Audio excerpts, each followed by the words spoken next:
Hello champions, again welcome to Math Dimag Wala as we were solving surface area of right circular cones, okay, from R.D. Sharma book exercise number 20.1।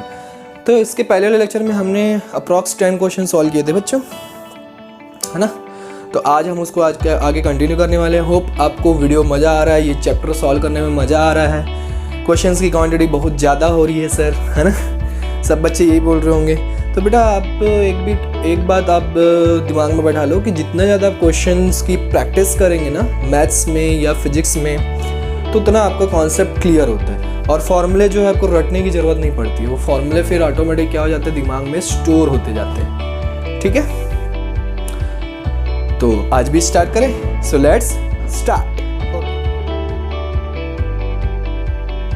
Question number 11। Question number 11 क्या कहता है? अ jokers cap. अब देखो joker का cap आ गया बच्चों। Jokers cap is in the form of a right circular cone of base radius 7 centimetre. ठीक है, बेस रेडियस कितना है? 7 सेंटीमीटर है। ठीक है, एंड हाइट 24 सेंटीमीटर। अच्छा, ये एनसीईआरटी बुक में भी है बच्चों ये वाला क्वेश्चन। एंड हाइट दिया हुआ कितना? 24 सेंटीमीटर। तो हाइट ये स्लैंट हाइट लेंगे क्या?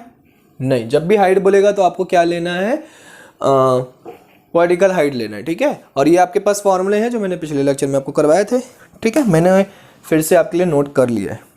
तो height 24 centimetre. Find the area of the sheet required to make 10 such caps. तो कितनी कैप्स बनानी है? कैप्स बनानी है उनको 10 कैप्स बनानी है। तो कितना एरिया रिक्वायर होगा शीट का? ठीक है, तो कैप बनाने के लिए अब देखो बच्चों, कैप जो है वो हॉलो होता है, अंदर से कुछ सॉलिड तो नहीं भरा रहता है। तो इसीलिए हमको कौन सा फॉर्मूला लगाना पड़ेगा? LSA का या CSA का, कर्व्ड सरफेस एरिया लगाना पड़ेगा। तो कर्व्ड सरफेस एरिया, H की वैल्यू गिवन है, कर्व्ड सरफेस एरिया का फॉर्मूला πRL होता है। तो L की वैल्यू तो हमको पता नहीं, तो सबसे पहले हम क्या करेंगे?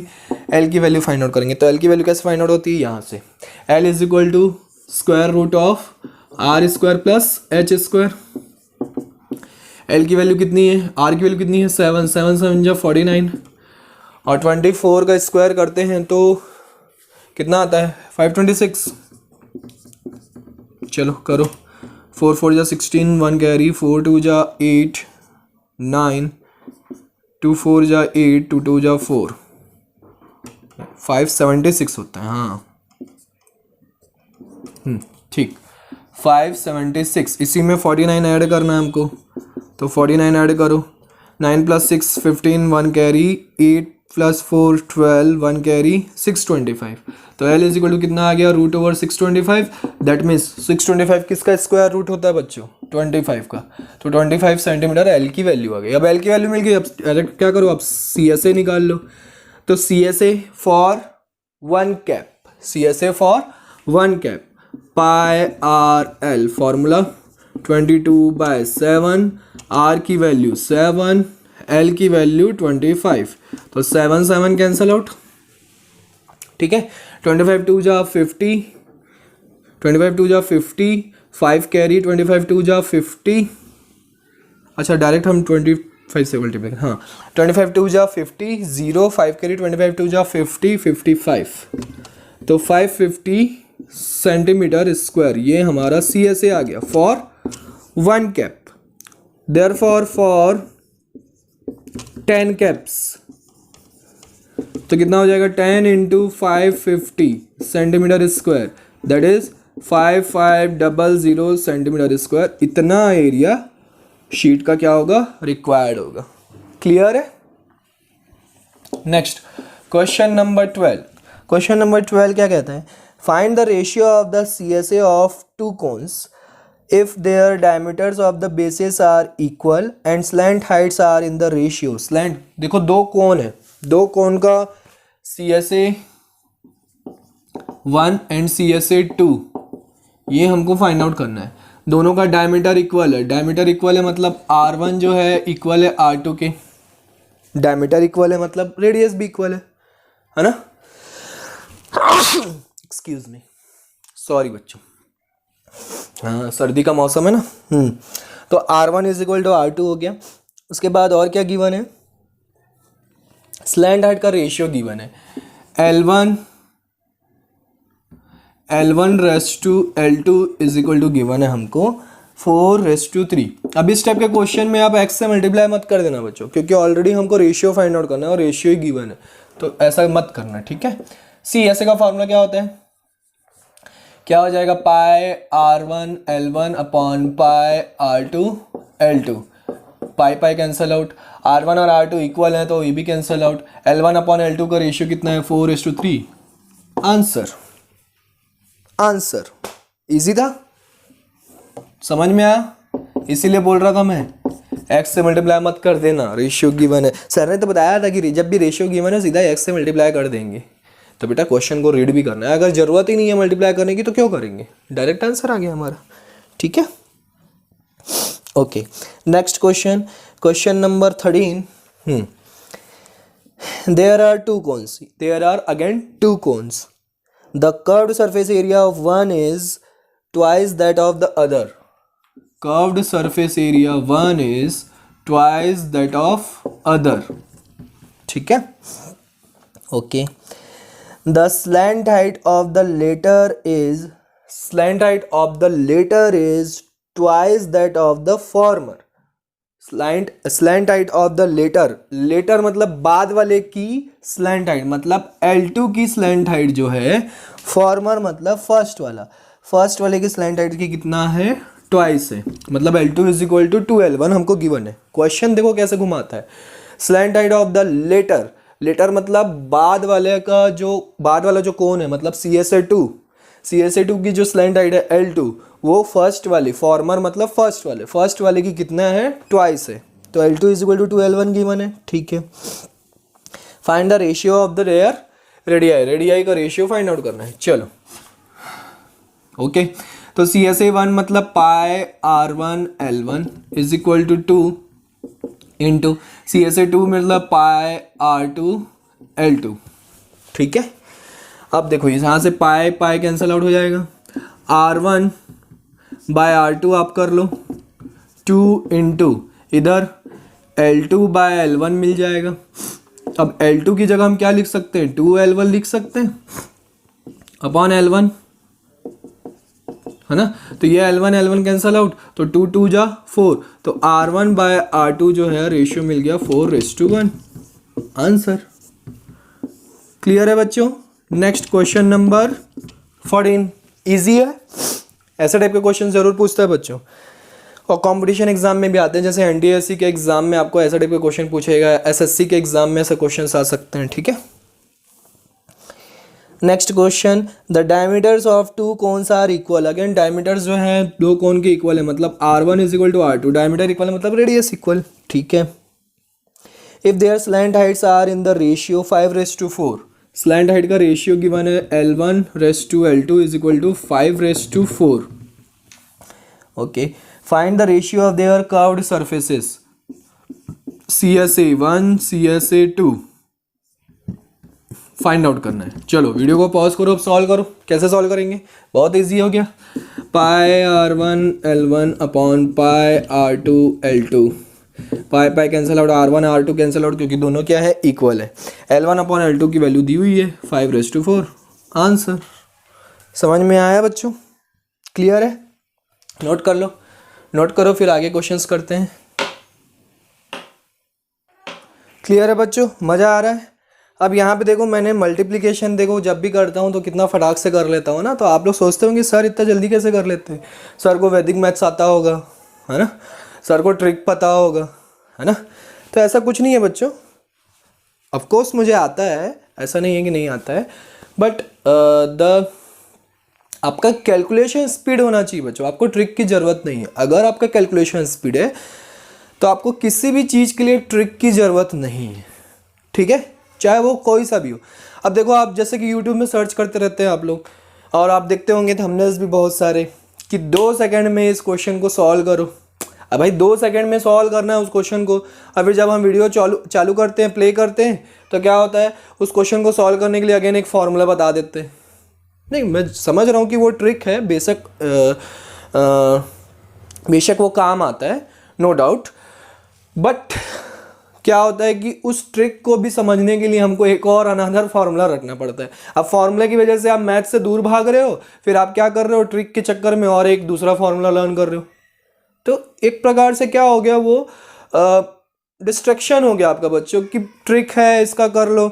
अब जैसे कि मैं, इतना सिंपल है, 22 मुझे 13 से मल्टीप्लाई करना है। अब इसका ट्रिक बताते हैं बच्चों, इसका क्या ट्रिक होगा, कितना सिंपल है। 13 का टेबल नहीं आता। चलो मैं यहाँ पे और बड़ा नंबर ले लेता हूँ, 24 ले लेता हूँ। अब इसको मल्टीप्लाई करना नहीं आता, आपका कैलकुलेशन स्पीड होना चाहिए। कैसे है मल्टीप्लाई करना, एकदम ईजी है। 4 2 जा 8, 4 2 जा 8, है ना। या फिर आप इसको जब भी मल्टीप्लाई किया करो ना, तो सेम नंबर को आप नीचे लिखा करो, ठीक है। सेम नंबर को आप क्या किया करो, नीचे लिखा करो, ऐसे तो आपका इजी हो जाता है। चलो मैं अब इसका मैं क्या कर लेता हूँ, 3 डिजिट ले लेता हूँ, 246। देखना 2 सेकंड में इसका आंसर लेके आऊंगा विदाउट एनी ट्रिक, कोई ट्रिक नहीं है बच्चों। 2 6 जा 12, 1 कैरी, 2 4 जा 8, +1 9, 2 2 जा 4, है ना। अब मुझे पता है सेम नंबर है फिर से, तो इसी से मल्टीप्लाई करना है, तो मैं क्यों टाइम वेस्ट करूँ मल्टीप्लाई करने से, तुरंत लिख दो 492, एक क्रॉस करके 492 लिख दो। क्यों उसके पीछे टाइम वेस्ट करना फिर से मल्टीप्लाई करने में। फिर 2 9 + 2 11, 1 कैरी, 1 + 4 9, 14, 1 + 4 5। तो ये कैलकुलेशन स्पीड होना चाहिए। आपको प्रॉब्लम क्या है कि यहाँ पे हम ऐड नहीं कर पाते हैं, इसको ऐड करने में ही आप कम से कम 2 मिनट लगा देते हो, है ना। That is the problem. आपको किसी ट्रिक की ज़रूरत नहीं है, ट्रिक आपके हाथों में है। आप किसी भी क्वेश्चन का ट्रिक खुद से बना सकते हो। क्लियर है। अभी तक मैंने आपको कितने सारे न्यूमेरिकल सॉल्व करवाए हैं फिजिक्स में मैथ्स के क्वेश्चन सॉल्व करवाए हैं, है ना। ठीक है, तो फिजिक्स के न्यूमेरिकल्स अगर आपको देखना है बच्चों, तो मेरा एक और चैनल है, उसकी लिंक मैं प्रोवाइड कर दूंगा डिस्क्रिप्शन में, आप देख सकते हैं वहाँ पे। ठीक है, तो यहाँ पे देखो, उसमें मैं ट्रिक्स क्या बताता हूँ कि डेसिमल, जब भी आपको डेसिमल नंबर आता है, लास्ट में हम देखो, हमसे सब चीज़ बन जाती है पर लास्ट में हम कैलकुलेशन में ही फंसते हैं। तो डेसिमल नंबर आ जाता है, हम डेसिमल नंबर को मल्टीप्लाई करते बैठे रहते हैं। आपको ये सोचना है कि आपको कैलकुलेशन कितना, कैसे ईजी करना है, ये आपके ऊपर डिपेंड होता है। तो कैसे ईजी करना है, जैसे डेसिमल है उसको फ्रैक्शन में चेंज कर दो, फ्रैक्शन में चेंज करके उसको सॉल्व कर लो। अब फ्रैक्शन में जैसे 0 0 है तो उसको आप कैंसल आउट करो ही मत, उसको लास्ट तक एंड तक रखे रहो। फिर जैसे मान लो लास्ट में ऊपर का मल्टीप्लाई करने पर न्यूमरेटर में 792 आया और नीचे आपका 100 बचा, तो उसको डेसिमल में चेंज कर दो। आप लोग क्या करते हो, इसको भी कैंसिल आउट करने बैठ जाते हो, क्योंकि 2 के टेबल से तो दोनों कैंसिल आउट हो जाएगा। कैसे हो जाएगा, 2 2 3 जा 6, 2 9 जा 18, 2 6 जा 12, 2 5 50 जा। अब ये तो कॉम्प्लिकेशन हो गया ना। अब 50 से जब आप इसको डिवाइड करते बैठे रहो, फिर अगेन आप क्या करते हो, 2 1 जा 2, 2 9 जा 18, 2 8 जा 16, और ये 2 25 जा। अब 25 से आप इसको डिवाइड करते बैठे रहो, तो ये कॉम्प्लेक्स है ना।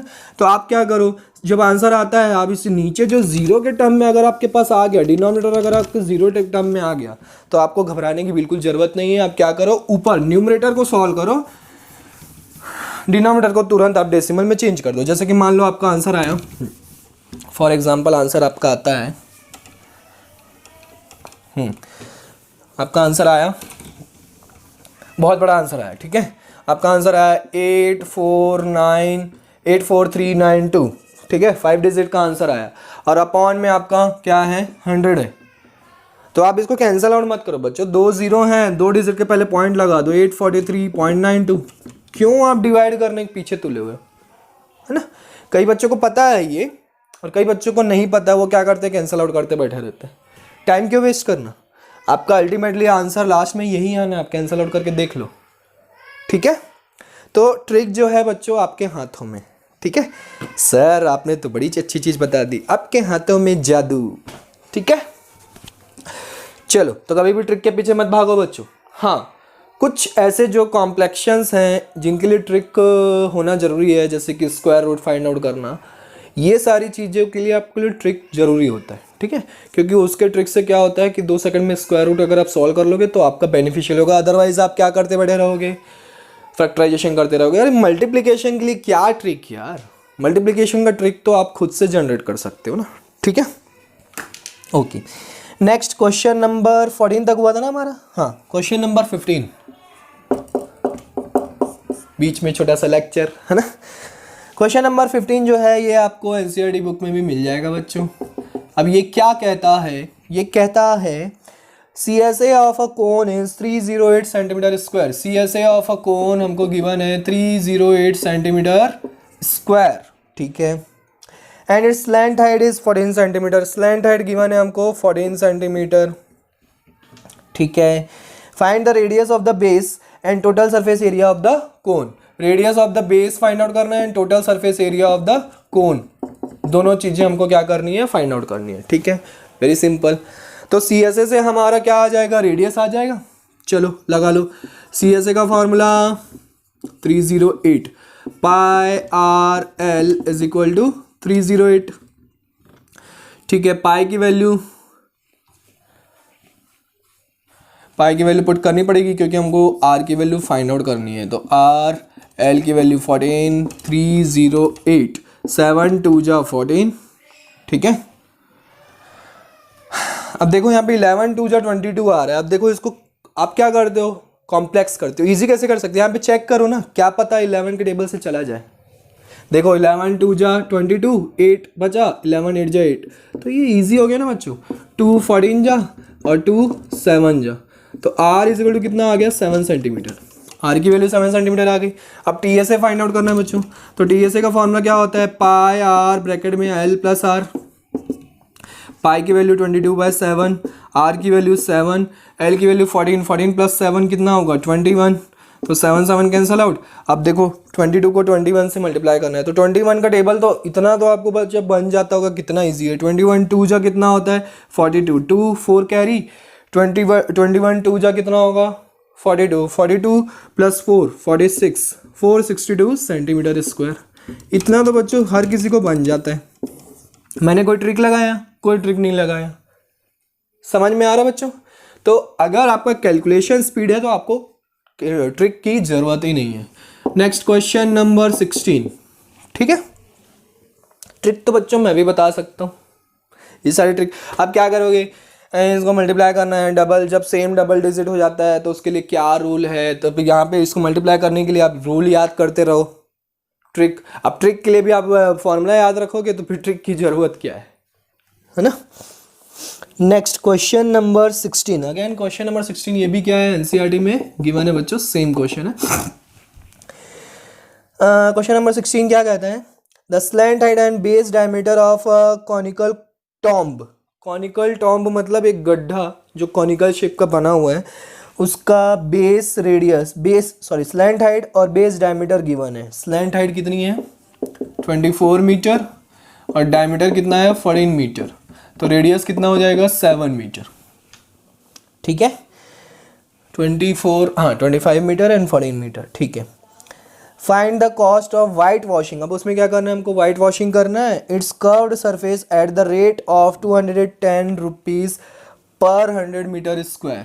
210 रुपीज़, कॉस्ट कितना है 210 ना, हाँ 210 रुपीज़ पर 100 मीटर स्क्वायर। तो पर 100 मीटर स्क्वायर से मैं पर मीटर स्क्वायर के लिए चेंज कर लूँ, तो 100 से क्या कर दो डिवाइड कर दो, तो कितना आ जाएगा ₹2.10 पर मीटर स्क्वायर। ये चेंज हो गया। अब आप क्या करो, हमको CSA में ही वाइट वॉशिंग कर पाएंगे, तो CSA का फॉर्मूला लगा दो। CSA इज इक्वल टू कितना होता है पाई आर एल, तो पाई की वैल्यू 22/7, आर की वैल्यू 7, एल की वैल्यू 25, 7 7 कैंसल आउट। अगेन देखो 25 को 22 से मल्टीप्लाई करना है। अब यार सेम नंबर है, इसका फार्मूला क्या होता है, ट्रिक में देखा था मैं यूट्यूब में, क्या फार्मूला होता है, फार्मूला याद नहीं रहा तो आप उसको लेके बैठे हो। तो सिंपल है, फार्मूला क्या याद करना है, 25 2 जा कितना होता है 50 होता है, 0 5 कैरी, 25 2 जा 50, 5 प्लस 5 कितना, 50 प्लस 5 कितना होगा 55। आ गया, कितना सिंपल था। अब हमको कॉस्ट निकालना है, तो क्या करेंगे 550 को मल्टीप्लाई कर दूंगा 2.10 से। अब ये भी एक क्या होता है, बच्चे सोचते हैं अरे कैसे मल्टीप्लाई होगा, कितना सिंपल है। देखो 550 210 को डेसिमल हटाओगे तो नीचे 2 0 लग जाएगा, तो 1 0 इसके साथ 1 0 इसके साथ कैंसल आउट हो गया, ठीक है। अब 21 5 तो कर सकते हैं ना, 21 5 दिमाग में ही कर लो, कितना होगा 21 5 कितना होता है 105, 105 5 कैरी कितना आया 10, 25 21 5 अगेन 105, 105 प्लस 10 कितना होगा 115, 105 प्लस 10 कितना होगा 115। तो 11 रुपीज़ कितना कॉस्ट लगा, 1115 रुपीज़ कॉस्ट लगा यहाँ पे। समझ में आया बच्चों, ट्रिक के पीछे भागना नहीं है बच्चों। क्वेश्चन नंबर 17, ये भी अगेन एनसीईआरटी की बुक में आपको अवेलेबल है। क्वेश्चन नंबर 17 क्या कहता है, एक conical tent is 10 metre high. एक कॉनिकल टेंट है जिसकी हाइट कितनी है 10 मीटर, ठीक है। And the radius of the base is 24 metre. Radius given है हमको 24 मीटर, ठीक है। Find the slant height of the tent. Slant height find out करना है, कर लो, रूट लगा दो, 10 स्क्वायर प्लस 24 का स्क्वायर, तो 24 का स्क्वायर किया तो कितना आया था 576, 576 और 10 का स्क्वायर 676, कितना आ गया 676। 24 का स्क्वायर करके देख लो, उतना ही आया, 576 आया था ना, किए थे अभी, तो इसको ऐड करेंगे रूट 676। अब इसका स्क्वायर रूट के लिए आप ट्रिक अप्लाई कर सकते हो, अदरवाइज आपको स्क्वायर रूट लाना है तो कर सकते हैं, ठीक है। 625 का स्क्वायर रूट कितना होता है 25 होता है, 26 होगा क्या, 676 का 26 होगा क्या, 26 से मल्टीप्लाई करके देखो, 6 6 36, 3 कैरी, 6 2 12 प्लस 15 156, 26 2 कितना होता है 52, तो 676 तो L is equal to 26 centimetre. देखो कितना इजी था, कितना इजी था, कितना सेकंड लगा बच्चा। मेरे को 25 का अगर लाना है तो उसके बाद 26 का मैं मल्टीप्लाई करके देख लूँ, क्या पता मिल जाए। समझ में आ रहा, 26 centimetre, metre sorry not centimetre, metre, L की वैल्यू आ गई। नेक्स्ट आगे क्या बोल रहे हैं, if the cost of 1 metre square canvas is ₹70, cost है ₹70 for 1 metre square, per metre square. Find the cost of the canvas required to make the tent.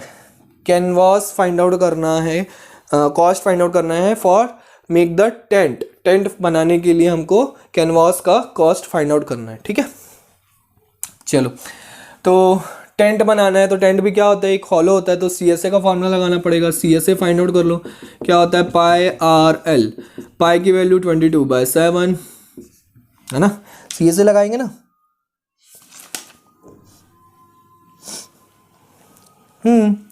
22/7 into R की वैल्यू कितनी है 24, L की वैल्यू कितनी है 26। अभी cancel out तो नहीं होगा, ठीक है। तो आप क्या करो, सबसे पहले मल्टीप्लाई कर लो, तो आप इसको ना मल्टीप्लाई करके आप इन दोनों को मल्टीप्लाई करो पहले, ठीक है। 24 इंटू 26, 26 को ऊपर लिखो, 24 को नीचे। स्मॉल नंबर को हमेशा नीचे रखा करो, क्योंकि हमारी हैबिट है बचपन से कि नीचे वाले नंबर से हम मल्टीप्लाई करते हैं ना, तो स्मॉल नंबर्स को नीचे रखा करो, क्योंकि उसका टेबल हमको एकदम रट्टम रट्टा रहता है, तो इसलिए स्पीड कैलकुलेशन होता है, ठीक है।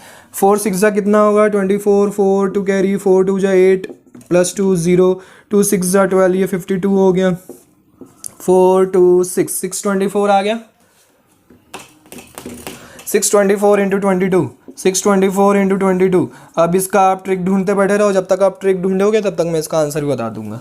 2 4 जा 8, 2 2 जा 4, 2 6 जा 12, 8 4 12, 8 12, 1 कैरी, 1 प्लस 2 3 7 3 1, 13728 कितना आ गया 13728 डिवाइडेड बाय 7, ठीक है, डिवाइडेड बाय 7 ऐसे रहने दो इसको। ये क्या है हमारा मीटर स्क्वायर में। अब हमको कॉस्ट निकालना है, तो कॉस्ट निकालना है 13728। अब आप क्या करते हो, इसको सॉल्व करने बैठ जाते हो, पॉइंट में आंसर आएगा। क्यों कर रहे हो यार, यहाँ पे देखो कॉस्ट से आप 70 से मल्टीप्लाई करोगे तो 7 और 70 तो कैंसल आउट हो जाएगा, है ना, डिवाइडेड बाय 7 इंटू 70, तो ये 7 10 जा 70, 10 से मल्टीप्लाई कर दो तो कॉस्ट कितना आ गया 13728 रुपीज़ कॉस्ट आ गया।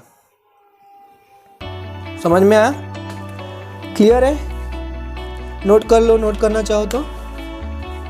तो आज के लेक्चर में अगेन इतना ही। नेक्स्ट लेक्चर में फिर से मैं क्या करूँगा, आगे कंटिन्यू करूँगा, तो इस एक्सरसाइज को हम नेक्स्ट लेक्चर में कंप्लीट करेंगे। ओके बच्चों, तो प्रैक्टिस करते रहो, डाउट्स निकालते रहो और भेजते रहो। Bye bye, take care, see you in the next lecture.